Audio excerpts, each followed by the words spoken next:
our back come from? Did it just blow in on the breeze?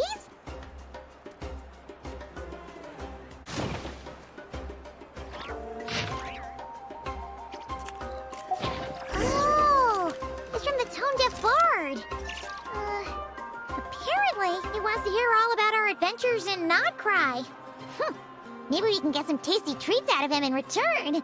Come on, let's go to Star Snatch Cliff. Did I sleep?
Welcome back, old friend.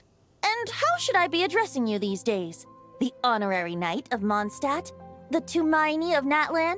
Or the great hero of Nodcry? Well, you sure have your finger on the pulse. We've barely caught our breath since Not Cry, but it sounds like you've already heard about what went down. News travels fast on the wind. But before I can turn your tales into tunes, I need to hear them from the horse's mouth. My wine and my lyre are at the ready. So please, traveler, take a seat and tell me your tale. Amazing! Incredible! The Rahier of Solnari and the Doctor? Truly a tale for the ages! So I'm guessing the wild hunt is a thing of the past now that you've defeated the Rahier of Solnari? Seems that way. We were kind of focused on dealing with the Doctor, though. Well, that's good to hear. Hey, now that the Northern Abyss calamity is finally resolved, Varka must be getting ready for the triumphant return of his expedition, right? I haven't seen him in the longest time. He must have so many stories to share. Right! Paimon was wondering about that, too. He did call you Barbados. But weren't you still fast asleep back when he was in Mondstadt? Let's call it half asleep. I was resting my eyes in the Thousand Winds Temple one day when I heard a commotion outside. It was a young knight who had journeyed there in search of trials and oracles after hearing some tall tales at the local tavern. In fact, all that awaited him were moss-covered walls and an angry ruin guard. But he seemed completely unfazed, laughing heartily as he sent the ruin guard's missiles flying off into the horizons. Huh! They must have been making quite a racket if it was enough to wake up the tone-deaf bard. Yeah, it sounded kinda like...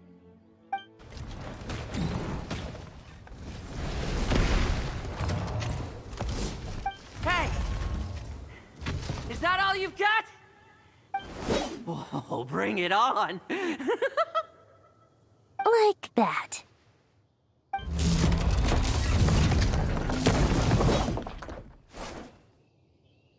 Giving up already? You're not half as tough as Varka said. A young knight of Favonius trekking out to the Thousand Winds Temple in search of adventure. Now there's a sight I haven't seen in a while. A bard in green clothes. Does this mean... Oh, you're Venti? I was just wondering how I was gonna track you down. Oh, so you were looking for the tone-deaf bard? Strange place to start your search. Hold on. Blonde hair, white hair. You must be the honorary knight. And Paimon! The Grand Master talks about you all the time. Allow me to introduce myself. I'm Lowen, Vice Captain of the 5th Company of the Knights of Favonius and a member of the Expeditionary Force. Pleased to make your... Oh, so you're part of the expedition, huh? never seen you around in Mondstadt. Hey, wait a second. We never saw you in Notcry either. That's probably because when the wild hunt was still running rampant, I spent most of my time out on my own, making mincemeat out of monsters. I barely went back to base at all. Then, once the wild hunt calmed down, I got sent back to Mondstadt. Mixed blessing, if you ask me. Sounds like I missed out on some serious action. No wonder we never saw you while we were dealing with the doctor. So, why did Varka send you back? Deliver some letters. There's one for the Knights of Favonius, one for the church, another for the Dawn Winery, at least 10 of them in total. Jeez, how many people has he sent to deliver his mail now? Mika, Inefa, Lolan. He should just hire a full-time mailman already. In fact, he's earned himself a new nickname. Let's go with Sir Writes-A-Lot. I'll have you know that poetry and letters were humanity's earliest means of expressing their thoughts. So, tone-deaf or not, I wear the title of Bard with pride. And I consider Sir Writes-A-Lot to be quite a compliment. Wait, really? Darn it! Maybe Paimon should come up with some harder-hitting nicknames for these two. Anyway, since this young man has come all the way to the Thousand Winds Temple looking for me, I assume he must have a letter for me too. Am I right? You sure are, to use the Grand Master's own words. This one is for the Bard in green clothes. These days, I think he goes by Venti. Doesn't really have an address as such. You could start by asking around in Mondstadt, or maybe try your luck at the Thousand Winds Temple. I figured that since there was this punching bag here, Ruin Guard, I could get some practice in while I was at it. So, I came right here the second I got back to Mondstadt. That Varka is so slapdash sometimes. It's a good thing we happen to be nearby.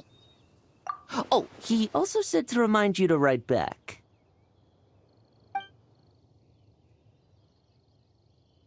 Nothing in particular. Just some idle chatter between two drinking buddies. But if I'm supposed to write back this time... I'll need some time to mull over my response. Varka gave you a whole bunch of letters to deliver, right?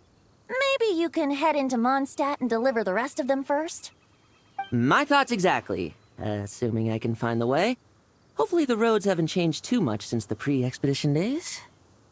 Well, why don't we have Mondstadt's honorary knight escort this homeward-bound wanderer to the city?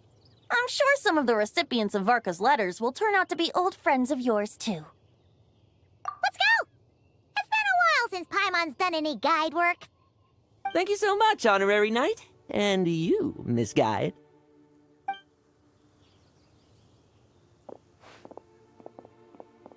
The Abyss, the Wild Hunt, Andreas. Get home safe, Varka.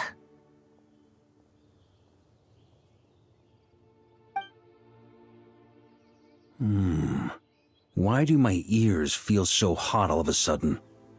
Is someone talking about me?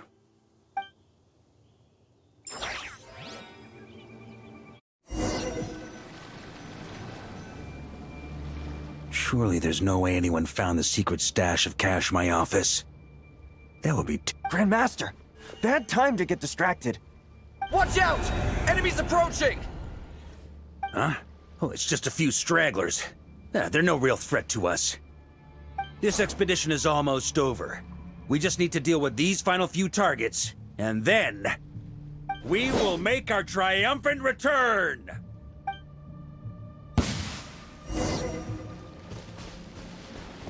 Stormwind!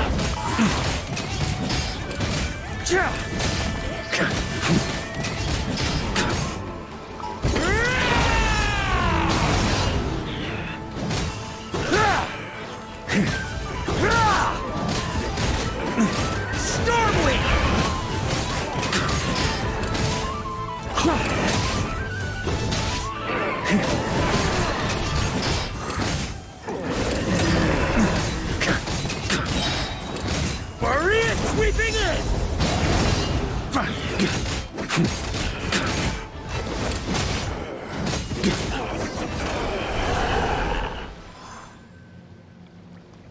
Without the ray here of Solnari to direct them, it seems like all that's left is their primal urge to destroy. If this is all that the Wild Hunt can muster now, surely the Lightkeepers of Nodcry will be able to deal with what's left. Just like I thought. What we should be wary of now is... Grandmaster, based on Lightkeeper intel and our own reconnaissance, one of the suspected targets should be just up ahead. Good. You know the drill. Stay here and stand guard. Leave the rest to me. Yes, Grandmaster!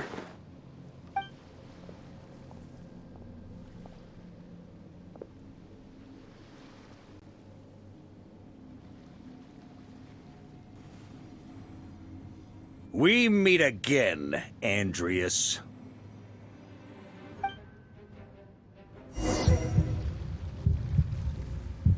So, we've returned from Mondstadt. Don't you want to see what it looks like now? I was planning to take a look around there myself. Perhaps you could be my guide. What's this? An echo from 1,000 years ago?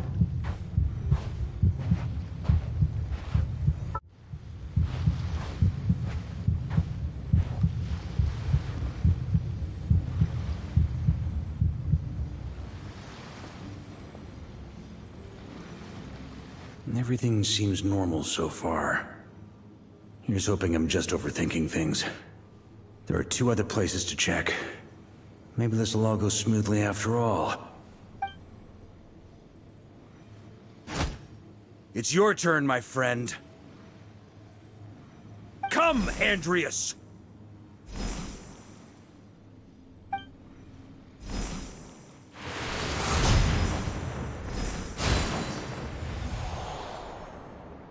Although, for returning to your old home, perhaps Andreas is a little too ostentatious.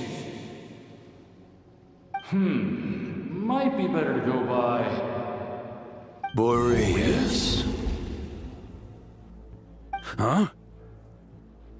Injustice. Corruption. Iniquity.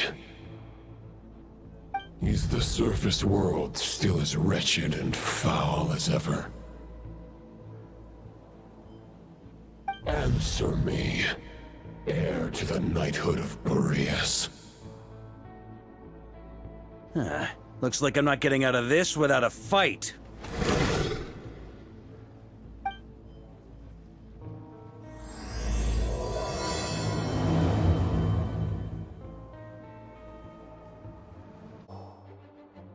That's where things stand with the expedition. The victors will be returning home soon, so make sure to stock up on wine for the celebrations. P.S. I hope everyone's keeping up with their daily training. I'll be testing you all when I get back to make sure no one's regressed. P.P.S. I wrote individual letters for each and every one of you. Don't forget to write back. Everyone gets one? Wow! Sir Writes a Lot is really living up to his name. I guess the Grand Master must have something specific to say to each of us. Even I got a letter, and I'm not a real knight yet. Jean? Oh, yes. That's our Grand Master for you. By the way, anyone know where I can find the cavalry captain? I have a letter for him as well. You mean Kaya? He said he was meeting a friend from the church at the Angel's Share. Allegedly for work. Said he was exchanging intel. But I'd say there's a 50-50 chance he's just there for a drink. Paimon bets there'll be lots of familiar faces there. How about we deliver Kaya's letter? And these are there too as well! Really? Oh, that would be a great help, thank you. Our thanks to you too, Lowen. The other knights will help distribute the remaining letters. You've had a long journey. Please go get some rest. Great, but I won't be resting just yet. I have one last letter to deliver to Wolvendom. This one, I was planning on delivering personally. I heard that another challenger recently passed Boreas' trial. Well, with any luck, that wolf might be willing to reveal himself to me, too.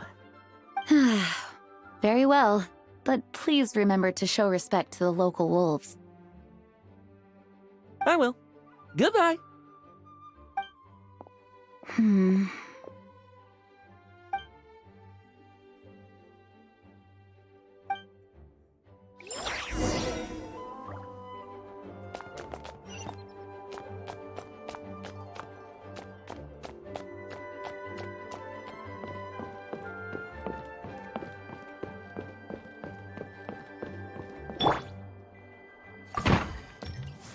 Please be quiet within the premises.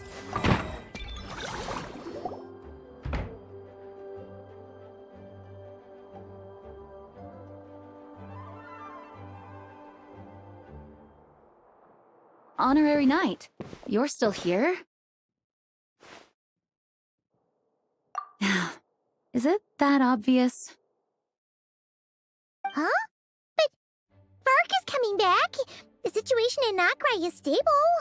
Surely things are looking up. True.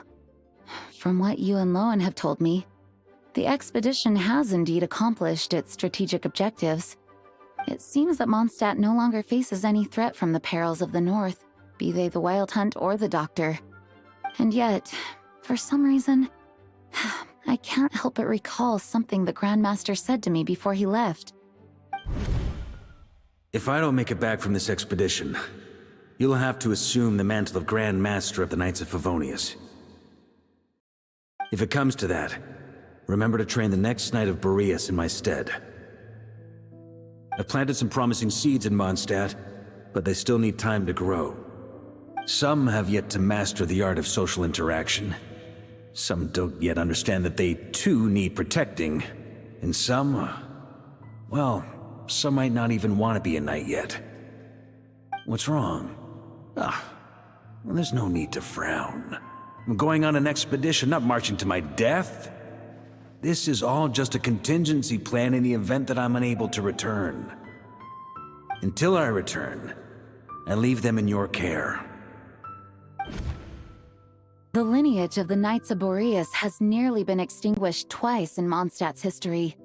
The first wandering knight to claim the title arrived in Mondstadt 1,000 years ago, along with his wolf companion. He was as free as the wind. He left no succession plan behind. Even his name was lost to history. The title of Boreas could have disappeared from Mondstadt just as he did. But he had an informal disciple, a knight named Ravenwood, who admired the Knight of Boreas greatly. Ravenwood's valor and swordsmanship earned him the wolf spirit's recognition. When the old aristocracy tried to regain power, Ravenwood came once more to Mondstadt's defense. From then on, the title of Knight of Boreas was passed down from generation to generation within the Knights of Favonius. Wolf spirit? You mean that big blue wolf in Wolfenden? Correct. As you may already know, the Wolf of the North is the surviving spirit of an ancient god, and the Knight of Boreas serves as an intermediary between him and humanity. Lupus Boreas, who had never known what it meant to love, came to understand it through the journey with his human companion. In the end, he chose to allow his power to become one with the land. This was once a well-known tale in Mondstadt, but these days, few people are aware that the starting point of the Wolf King's journey was not Mondstadt, but Nodcry. Huh? The great Wolf King of the North came here from Nodcry, although he doesn't like to speak of his past. In fact, he rarely shows himself to people at all nowadays. As such, this tale can only be found deep within the Knights of Favonius library. Even among the Knights of Favonius, few are aware of it. The Grand Master didn't disclose any concrete objectives before departing on his expedition. I couldn't help but wonder whether it might somehow be related to Nodcry's Wolf of the North. I kept my speculations to myself, however. Sharing them would only spread unwarranted suspicion toward the Four Winds among the people of Mondstadt. You experienced the turmoil caused by Duval and the East Wind's actions for yourself. Surely you can understand my concern? No wonder Varka wasn't clear about his motives. Is that what he was worried about? Very possibly.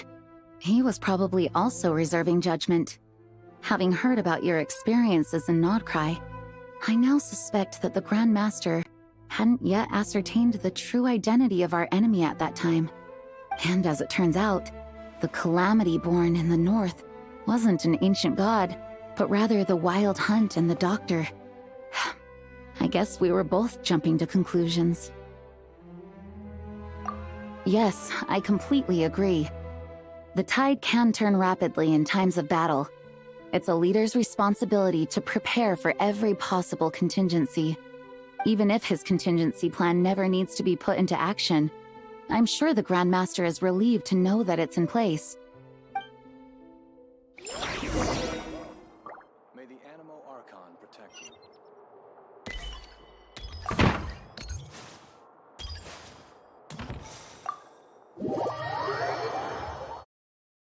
That turned into a pretty long conversation, huh? We should probably go deliver those letters to the Angel Share now.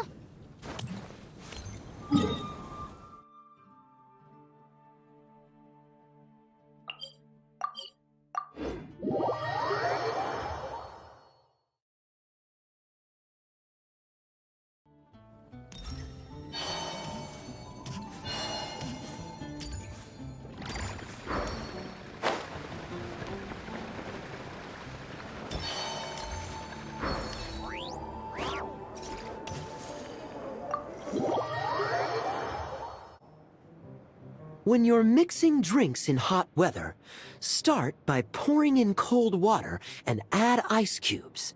Then drain out the water before adding the other ingredients. How's that for a secret recipe? Maybe it's worth a little intel in return. Please. I've known that little trick for a good 10 years at least.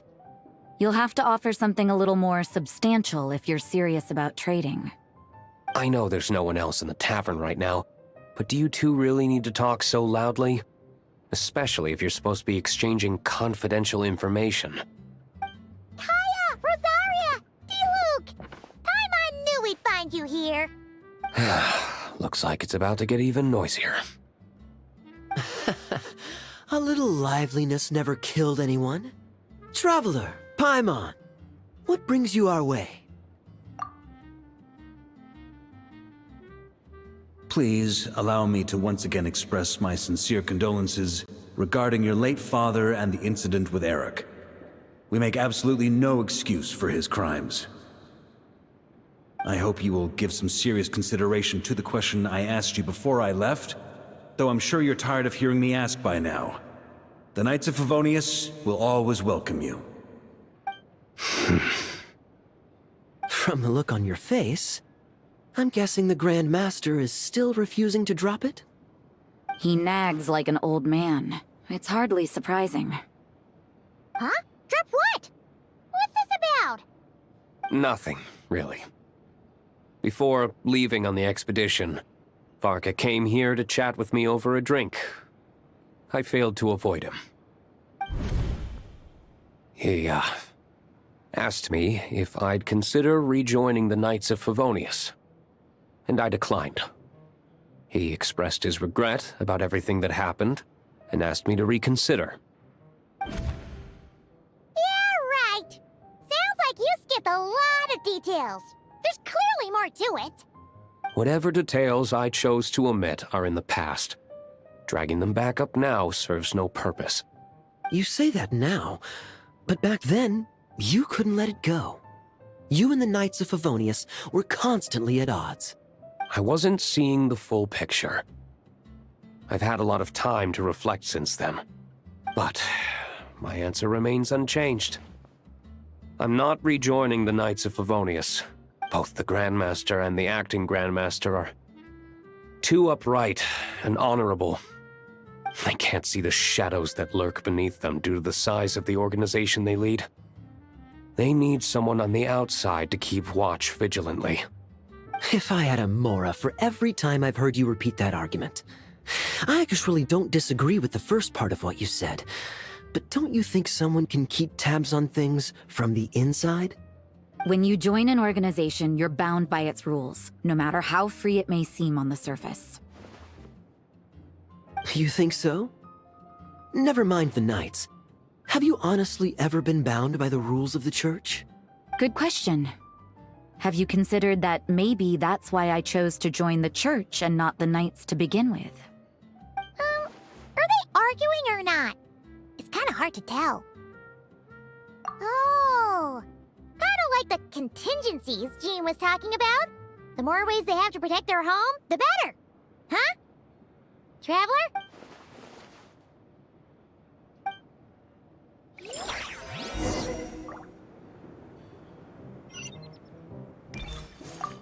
What should I report back to the Grand Master on? Let me think. Public order inside the city? Monster activity in the wild? Oh, and a review of the latest vintages. I think I'll leave it at that. My reply won't be a long one, as usual. I'm sure Varka won't be surprised.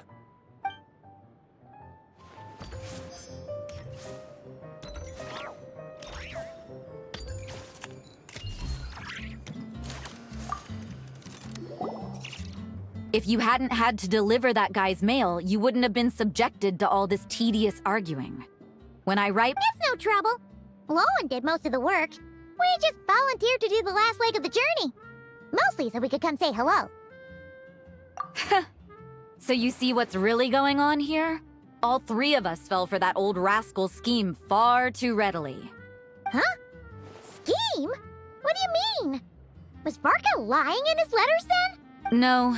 While I'm sure Varka knows full well that Diluc would never agree to rejoin the Knights, I believe the sentiments he expressed were genuine, as was his offer to welcome Diluc back. There are people like Kaya and I, and then there are those who are true champions of justice to the core. Those people are the most susceptible to being driven to extremes by great upheaval. It's happened in Mondstadt before.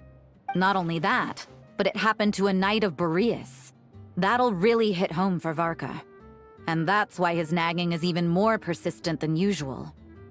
Yeah. So no one's told you this before? The lineage of the Knights of Boreas had nearly been extinguished twice in history. The first was at its inception. The second was the case I was alluding to. Oh! Wasn't Jean telling us about this? Wait. And then we got caught up talking about the expedition, and we never got around to the second time. I happened to hear about it from Varka once when he was drinking and started yammering on.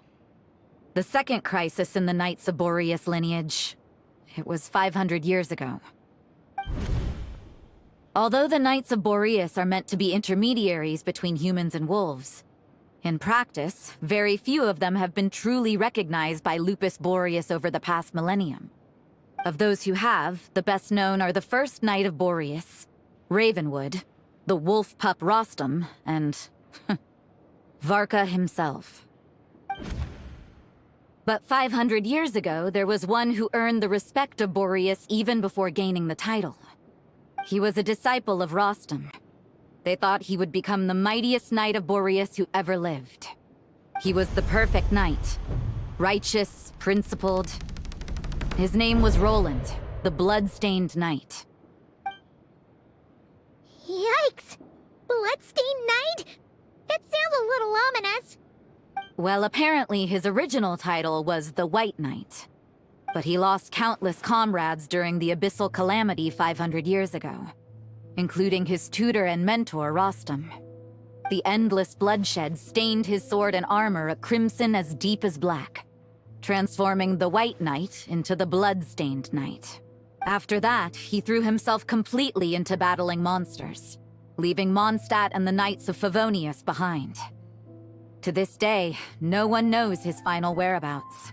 It's hard to say whether the loss of an important figure in his life is what drove him to the point of obsession, or whether he was already too far gone to save. But had he known that the Knights of Favonius would always welcome him back, perhaps things would have turned out differently. So if you want my opinion, the reason why Varka keeps asking Diluc to rejoin, despite knowing that he'll never say yes, is to let him know you're not alone. After all these years, he's still as persistent as ever. Just like how he used to be with me. Huh. Turns out Varka's is a lot more thoughtful than he lets on. Anyway, there's still something about this whole Boreas business that Paimon isn't really getting. Wasn't Andreas a god in Mondstadt thousands of years in the past? If so, why did Jean say that Boreas and the Wandering Knight only arrived here just 1,000 years ago? Plus, Paimon's super curious about what happened to Roland. That's a great idea! Jean said he hasn't been showing himself much lately, but he always seems happy to oblige whenever you show up. Let's go!